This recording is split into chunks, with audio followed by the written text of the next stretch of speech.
지난 시간에는 주로 이제 남방불교라고 하는 그야말로 누더기를 읽고 거식을 하는 탁발불교, 그리고 중국으로 들어오면서 그 불교가 탁발이 부정되고 노동을 하는, 탁발을 아예 안 하는 건 아닙니다.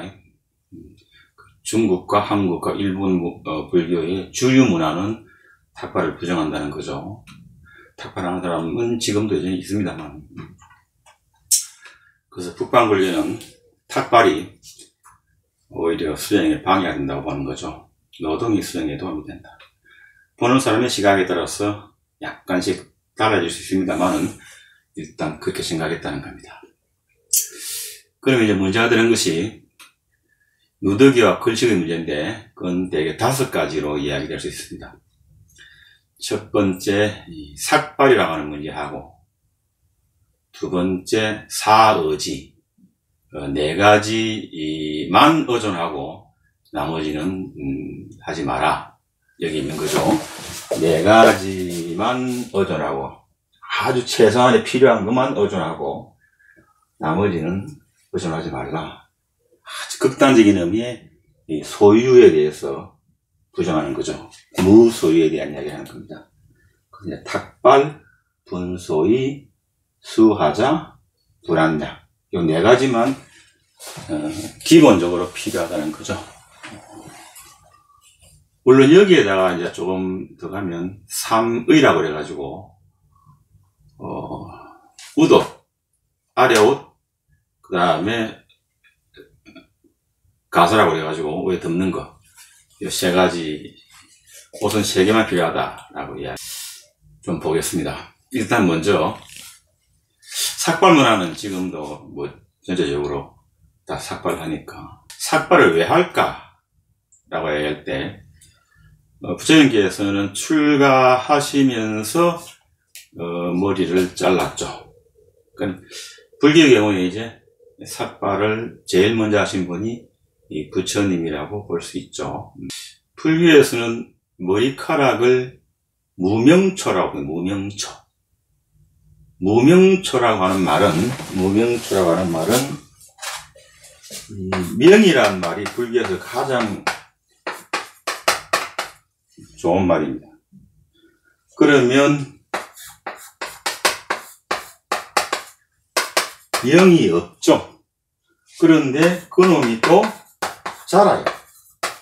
따라서 이 명이 없는 무명을 번뇌, 갈망, 혹은 탐욕, 이런 것들이 다 무명의 어떤 그 특징이죠.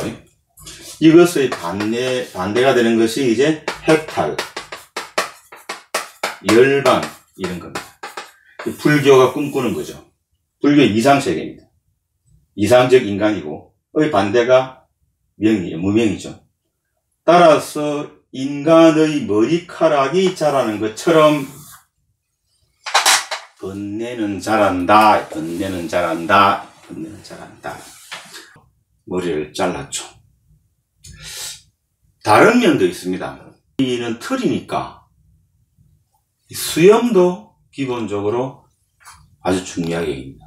그러니까 수염과 머리를 단정하게 만드는 것에 대해서 공부가 아닌, 수행이 아닌 다른 것에 쓸데없는 시간을 낭비한다 라는 의미에서 머리를 잘랐죠. 그게 삭발의 의미입니다. 총기 있는 초등학생이나 이런 분들은 이런 질문을 할 것 같아요. 선생님, 예,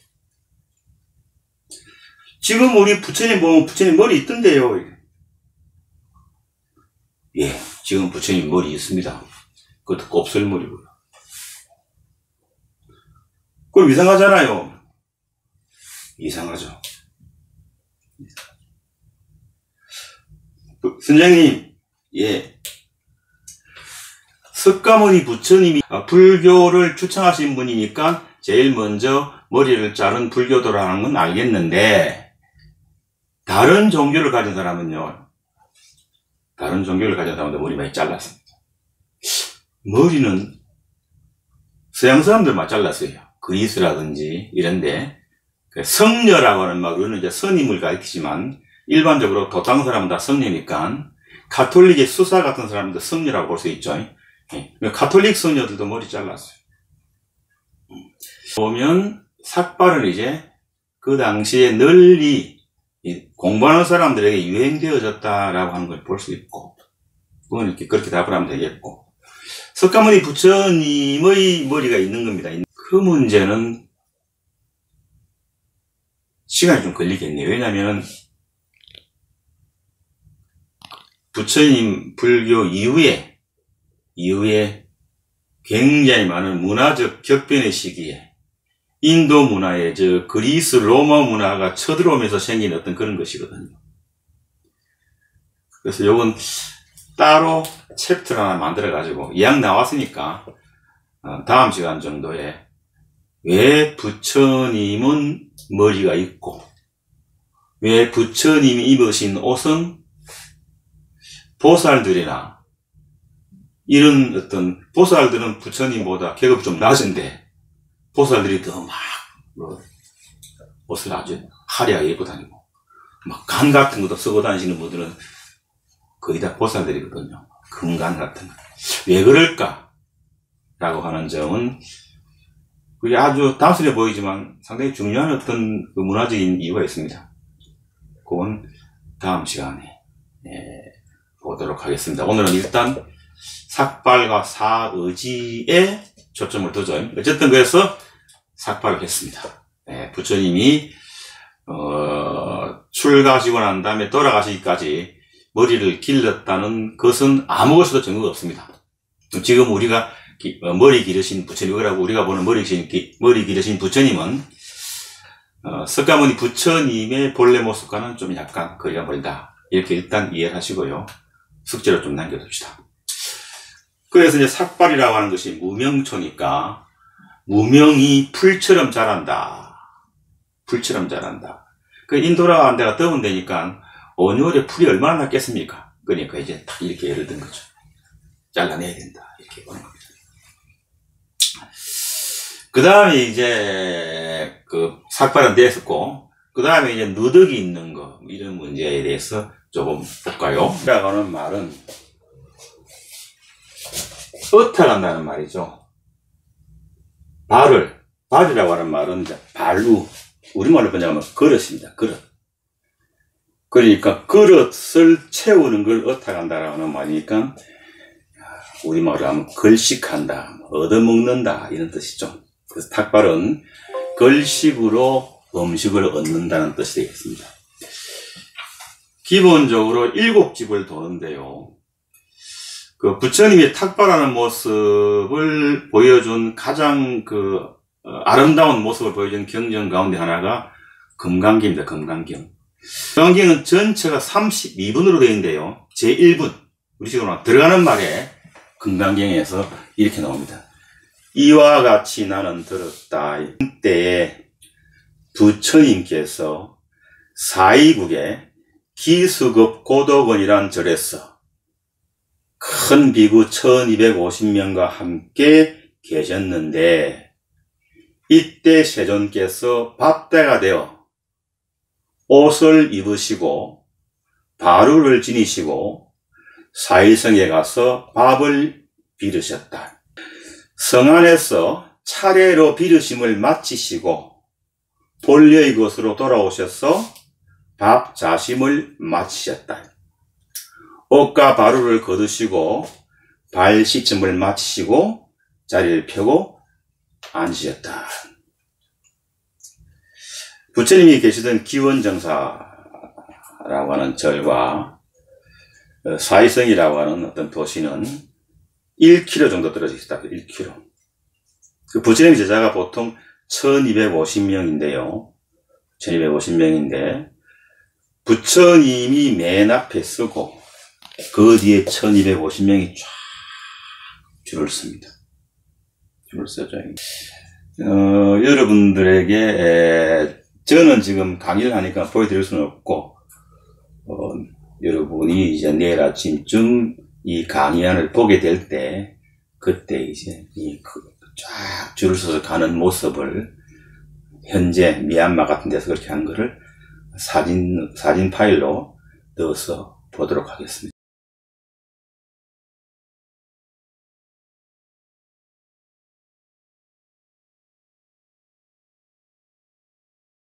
어쨌든 1250명이 쫙 되었습니다. 그리고 1km를 걷죠. 시간이 좀 많이 걸릴 거예요. 맨발에다가 이렇게 그러니까 또 막 뛰어가는 것이 아니니까 제 생각에는 거의 1시간 정도는 걸리지 않았을까.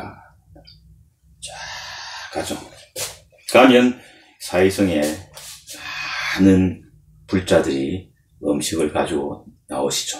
그러면 이제 여기 가서 이렇게 하죠. 그래서 한 사람은 7집에 가서 얻습니다. 그렇게 쫙 하는 거죠. 반드시 7집이라 해야 되고, 또 골라서, 저 집은 반찬이 좀 시원찮다 하는 건 안 된다는 이야기죠. 안 된다는 얘기. 또 다시 이제 그걸 들고, 다시 기원정서로 돌아오시죠. 그런 다음에 쫙 대중방에 둘러앉아가지고 같이 밥을 먹습니다. 그때가 아마 한 10시, 늦어도 11시쯤은 안 넘었을 거예요. 4시가 한 10시 40분, 9시부터 한 11시 사이니까, 우리 절에서 맞이 올릴 때, 부처님 맞이 올릴 때, 부처님 식사라는 뜻인데, 올릴 때, 그때가 4시공양이라고 그러잖아요. 그런 다음에 그것은 한 10시 전후 올 거예요. 몇 주 전입니다. 그러니까 6시쯤 일어나가지고, 갔다가, 가는데 1시간, 뭐 좀 하고, 오는데 1시간, 그리고 앉아서 식사하시는데 한 30분, 그러면 기본적으로 9시 반에서 10시쯤 되겠죠. 옷과 바루를 걷으시고 맨발로 갔으니까 발 씻고 그리고 자리를 펴고 앉으시죠. 그 시간이 12시 전입니다. 12시 전. 그리고 12시 이후로는 이제 공부를 하죠. 같이 정문적답으로 묻고 대답하는 공부를 하거나 아니면 밖에 나가서 뭡니까? 되게 중생들하고 만나서 중생들이 끊임없이 질문을 하면 그 질문에 대한 대답을 하는 그런 식으로 쫙 해서 하시죠. 그리고 그 12시 전 한 11시쯤에 식사 한 끼 하시고는 오후에는 밥을 드시지 않았죠. 그걸 오후 불시로 오후 불시. 그래서 한 끼만 드신 거죠. 한 끼만. 요게 이제 2끼로 변하고 오늘날의 3끼로 변하는 것은 이제 2500년의 역사가 걸리는 거죠. 오늘날에 절에도 2끼 드시는 분 많아요. 조죽공양이라고 하죠. 아침에 일어나서 죽 먹고, 그 다음에 4시에 제대로 된 밥 먹고, 그리고는 12시 이후로는 뭐죠? 식사 안 하시는 분 많아요. 자, 어쨌든 중국에도 기본적으로 이 풍습이 같죠. 그래서 풍습이 중국에서 그랬다고 그랬잖아요.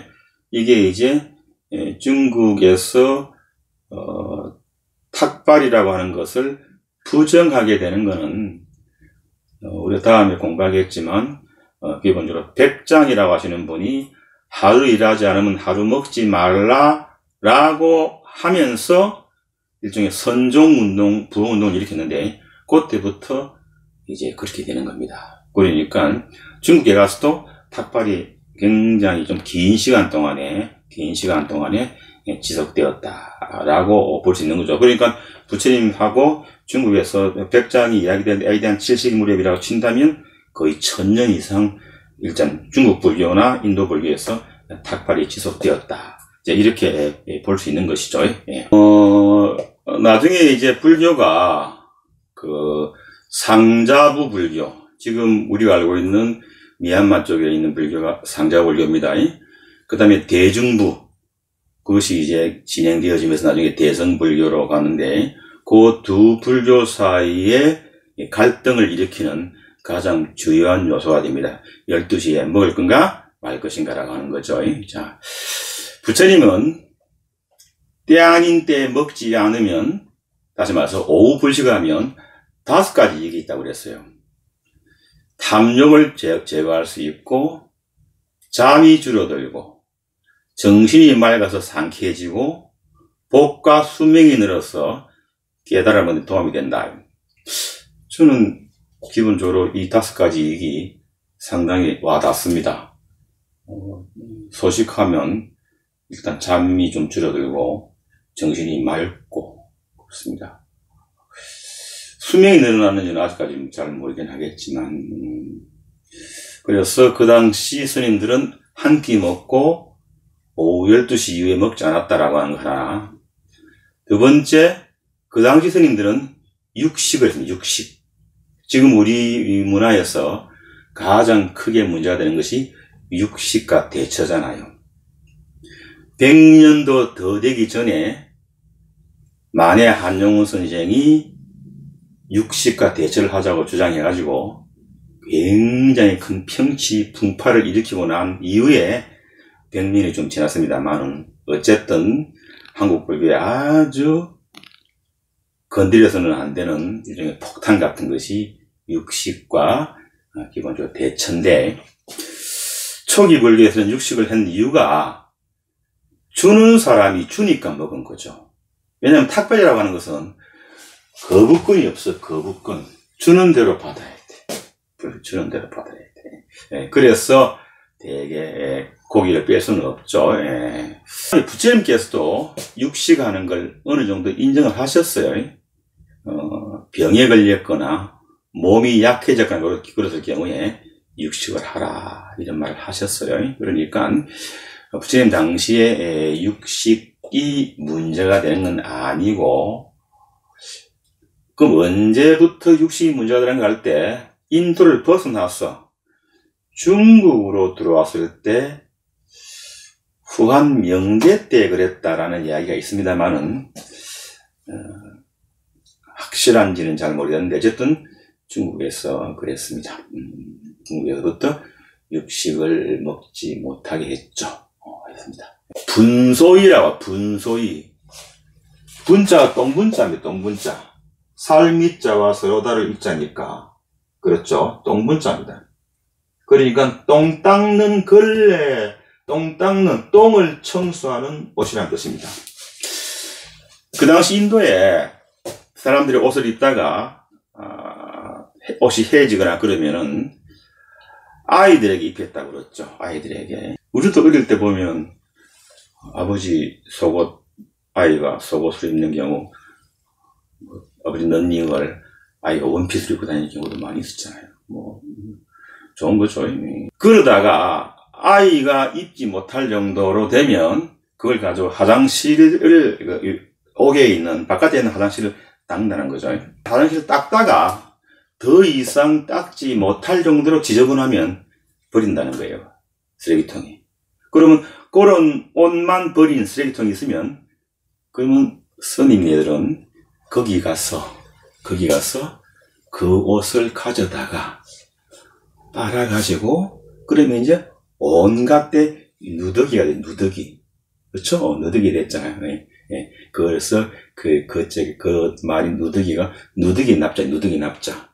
그 선생님들이 읽는 것을 납의라고 할 때 그것이 누더기 옷이다, 누더기 옷이다. 그런 말만 납의, 그 다음에 납성이라고 그래. 자기를 뭐죠? 누더기 옷을 입은 스님이다. 이렇게 이야기할 때, 어쨌든. 그 옷을 입는 거죠. 그러니까 누더기가 될 수밖에 없는 거죠. 막 누더기 되어 있는 겁니다. 그렇게 일단 분소이라고 하는 게 이렇게 된 거죠. 분소이라고 하는 게 이렇게 됩니다. 그 다음에 이제 요때 그 삼의 일발, 스님들이 가지게 될 소유를 옷 3개, 위에 옷 하나, 밑에 옷 하나, 겉옷 하나 하고 바로 하나. 요게 이제 스님들 소유의 맥시멈이에요. 그러니까 스님들의 걸망에 들어가는 게 뭐죠? 밑에 옷, 위에 옷, 그 다음에 기본적으로 겉옷 하나, 바로라고 밥그릇이니까. 그래서 여러분 존경하고 저도 존경하는 법정 스님께서 말씀하신 무소유라고 하는 말은 아주 단적으로 부처님께서 말씀하신 삼의 일발이라고 하는 거. 이것 말고는 더해서는 안 된다. 이런 정도로 극단적으로 해석할 수 있고, 너무 극단적인 해석이고, 요즘 그렇게 사는 사람이 어디 있습니까? 그죠?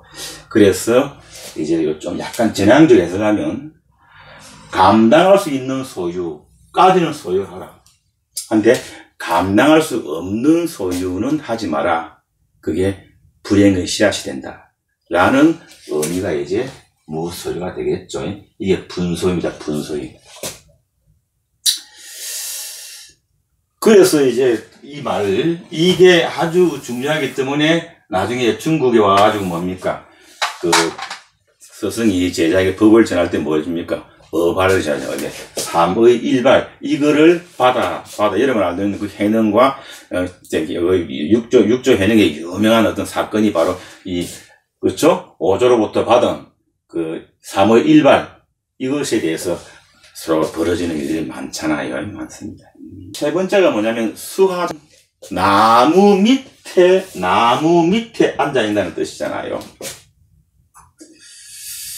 이 말은 다른 말로 하면, 지붕이 있는 곳에서 잠을 자면 안 된다. 안 된다. 왜냐면, 나태해진다. 한국은 불가능할 거예요. 추웠어. 하지만 인도는 가능할지도 모르겠지만, 생각하면 또 비가 그렇게 많이 오는데, 어떻게 가능했을까라는 생각이 좀 드네요. 우리 부처님도 보세요. 태어날 때의 나무가, 그렇죠? 탄생수가 뭡니까? 무수. 어머니께서 뭐죠? 무수를 잡고, 그 다음에 깨칠 때 나무가 뭡니까? 보리수. 돌아가실 때, 그렇죠? 상사라수. 그래서 탄생수는 무수고, 성도수는 보리수고, 열반수는 상사라수라는 말은 사라나무가 양쪽에 쫙 있는 거. 우리 요즘 벚꽃철이니까 벚꽃이 양쪽에 쫙 있는 거. 오늘 보니까 벚꽃이 벌써 다 쳤대요. 주초에는 벚꽃이 폈던데. 참 기가 막혀요.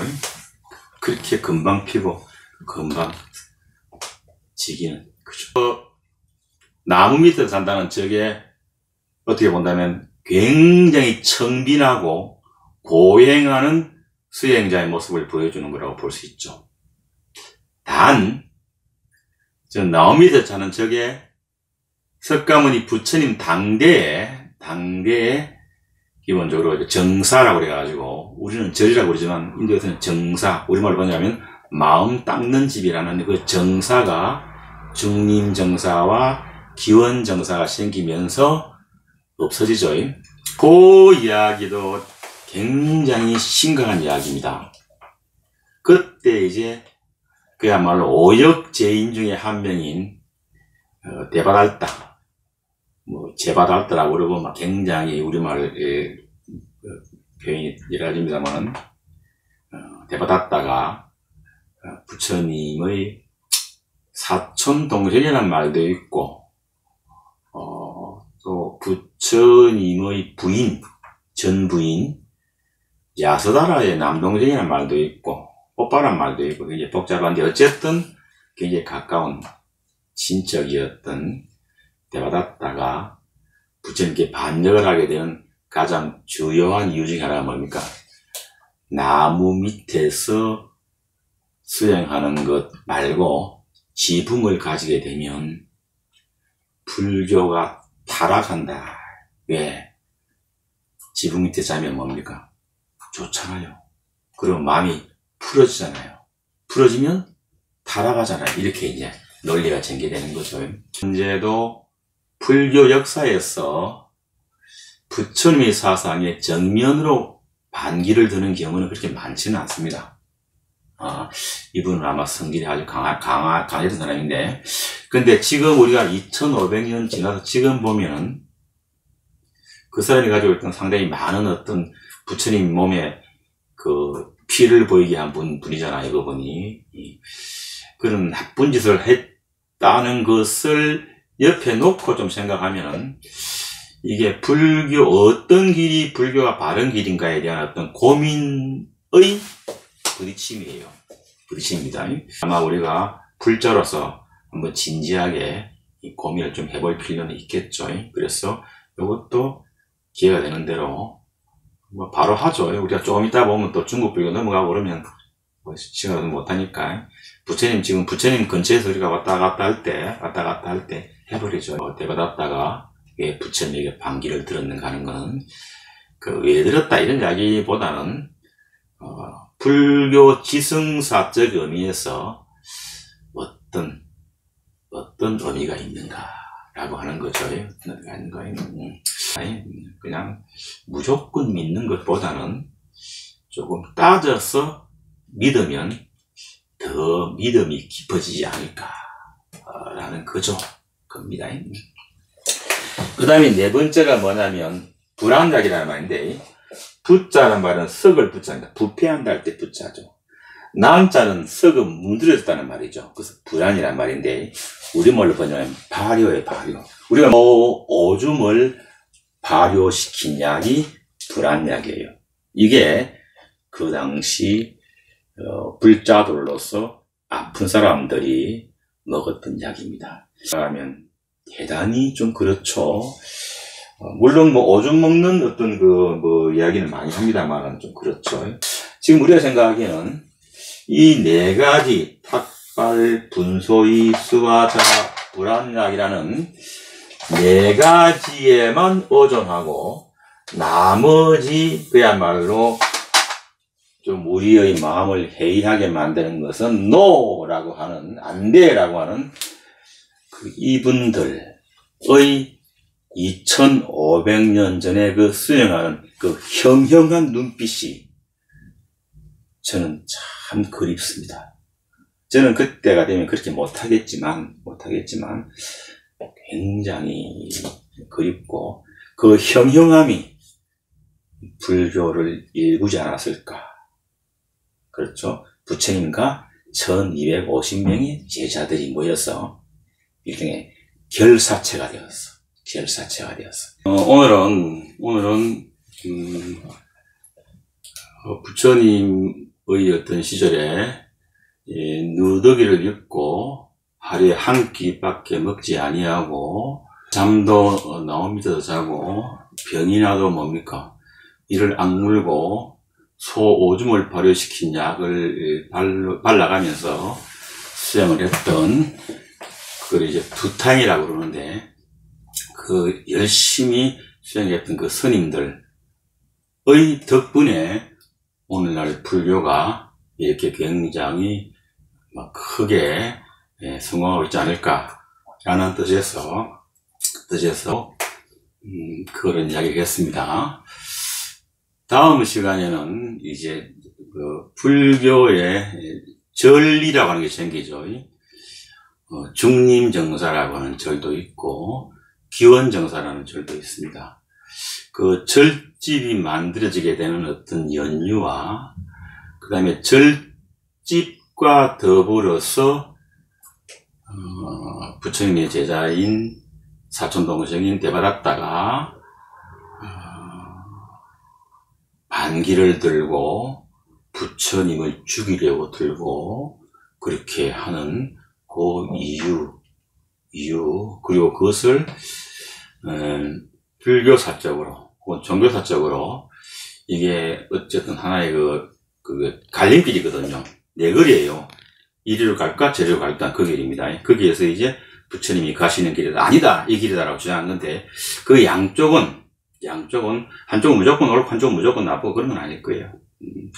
부처님도 대받았다가 하는 이야기의 상당 부분에 대해서는 옳다라고 생각했을 거예요. 근데 부처님 생각은 이제 뭐냐면 불교가 보다 오랫동안 세상 사람들에게 등불이 되고 빛이 되기 위해서는 그렇게 엄청난 고행이라고 하는 거 무작정 하는 고행이잖아. 이런 식의 고행이 이것은 조금 지양될 필요가 있고 그 당시에 또 여론이 많이 안 좋았어요. 여론이 많이 안 좋았는데 왜 쉽게 말하면 부처님의 제자들이 남 밑에서 자고 막 열심히 수행하는 것이 왜 좋은데 왜 여론이 안 좋았을까? 하는 여론의 문제, 그런 것도 좀 우리가 좀 따져볼 필요가 있거든요. 그런 문제, 좋은 뜻이 현장에서 문제가 되는 경우도 있거든요. 그런 것을 좀 다음 주에는 좀 생각을 해보기로 하겠습니다. 고맙습니다.